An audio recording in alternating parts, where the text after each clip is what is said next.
Welcome to your Farm and Home Show. My name is Joanna Coles, and today we're visiting with Brandalyn Reddick. She's the Warren County Extension Agent for Family and Consumer Sciences. Now, Brandalyn, you have brought a great recipe for us today. Yes, today we're going to make white chicken chili. And that sounds amazing. And you know, on a cold winter day, there's nothing better to coming home with soup already ready. Exactly. Yes, and this is a recipe we're going to make using a slow cooker. Okay, all right. So how do we get started with this recipe? I'm going to take the top off the slow cooker. So the first thing we're going to do is we're going to use some chicken. Okay. And today I have prepared some shredded chicken from rotisserie, but you can use 1 pound of boneless, skinless chicken breast, whether you choose to use rotisserie chicken or cook it and prepare that. That's your choice. Yeah, and this kind of saves a step where you're not having to cook, so it's convenient to do this. Correct. Absolutely. And if you use rotisserie chicken, that's something that you can kind of stretch and use in other recipes throughout the week. Right, you have more than one meal with a rotisserie chicken. Correct. Yeah, correct. great Yes. way to save time and money. Okay, what's next? So we're going to use some onion, Okay. some diced onion, 1 small onion, and make sure you dice that up. Okay. Yeah. And we're going to then add some beans, some white beans. I have chosen cannellini beans, so 1 can of cannellini beans. All right. 15 and a half ounces. That's 1 can of that. And then northern beans. Okay, and these are just smaller white beans, right? Yes. Okay. Yes. And then we're going to add 1 can of green chilies. So that's a small can of that, 4 ounces. And this is just going to add flavor, right? Just give it a Yes. little kick. Give it a little bit of kick, yes.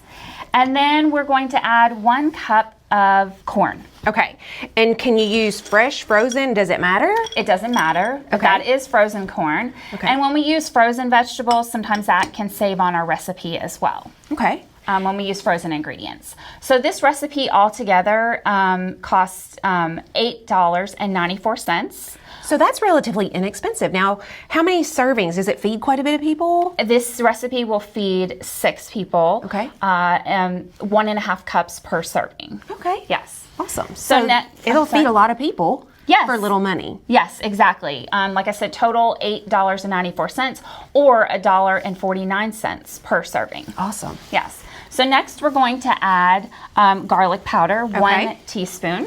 And then we're going to add 1 teaspoon of cumin. All right. And that's kind of some of the traditional like chili seasonings. Yes, Yes. correct. And then we're going to add 1 tablespoon of chili powder. Okay. We're getting that chili flavor on in there. And then 1 teaspoon of salt. Okay. And so, Brandalyn, I smell this. It kind of smells like chili now. And so how do we finish this recipe off? We're going to finish this recipe off by adding 1 box of chicken broth. Okay. And so is there a certain type of chicken broth that we need to use? Preferably, you should use low sodium chicken broth. Okay. 1 box. And we'll go ahead and pour that in. Now, if you don't have chicken broth, can you use water? Will it just not be as flavorful? Well, the chicken broth is going to add more flavor, but you can use water. Okay. All right. So I'm going to add this in. And then how long does this need to cook? This is going to cook for 8 hours on low. Okay. Or you can cook it for 4 hours on high.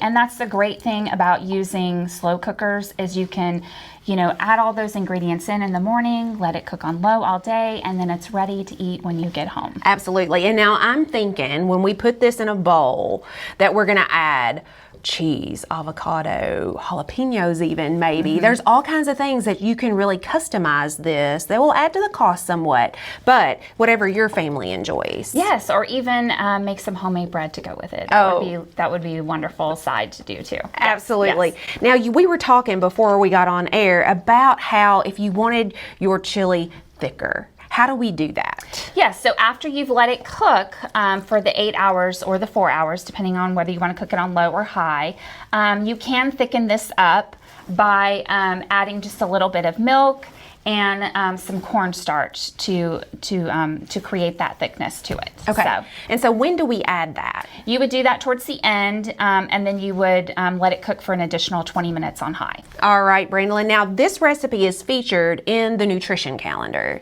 Yes, it's featured in our Cooking Through the Calendar recipe calendar, and it's also on our Plan, Eat, Move app. We appreciate you watching the Farm and Home Show and hope you have a great day.